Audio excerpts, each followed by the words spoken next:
So a lot of work has been done to make sure that insurance is affordable for people. And the main mechanism, the way that that's going to work, is the creation of something called a health insurance exchange. And every state is going to have their own exchange, and it is an online marketplace. So it will be kind of like if you go online to buy a plane ticket or make a hotel reservation, you type in some information and all your choices come up. Very similar idea to that. And the goal with these exchanges is to increase the competition among health insurance plans that are being sold in an area, and to give the consumer a one-stop shopping to try to figure out what's available. There is a great resource actually on the internet right now at healthcare.gov, one word, healthcare.gov, and there's a tab. If you go to that page, there's tons of information about the Affordable Care Act there, all very up-to-date and accurate. And then there's a little tab that says Find Insurance, and you can click on that, and it gives you a sense of what these exchanges are going to be like. There's going to be apples-to-apples comparisons of health insurance plans written in plain English so that people can actually understand them. And for anybody who's on the exchange, they will be able to see whether or not they qualify for tax credits to help make that insurance more affordable. So I completely agree with you. There's no point in mandating that people buy insurance if they can't afford to buy it. I happen to know the numbers for a family of four, but for a family of four, income starting around $32,000 a year up to about $92,000 or $4,000 a year, there will be some amount of tax credit in that wide income range.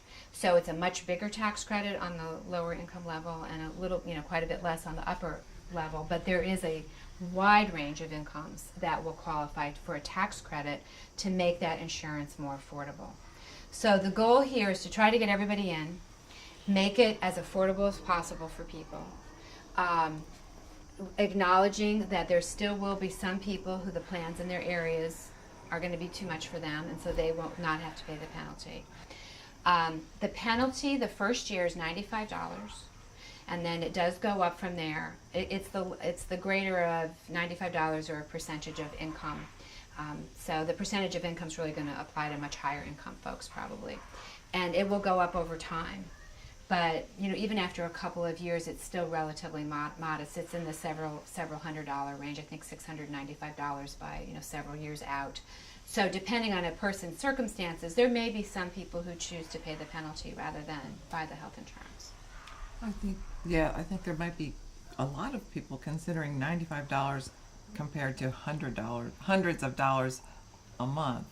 The other thing I want to, right now I know a lot of people who are self-insured, and they're paying $500 to $700 a month for insurance, and a lot of them only have like catastrophic insurance. So would we also, if the uninsured get the lowest premiums, are they still going to be in the same place? They're only going to have the catastrophic insurance, or are they going to be able to get wellness cares or checkups or so for the plans that are sold through these exchanges, preventive care will be totally covered without a copay.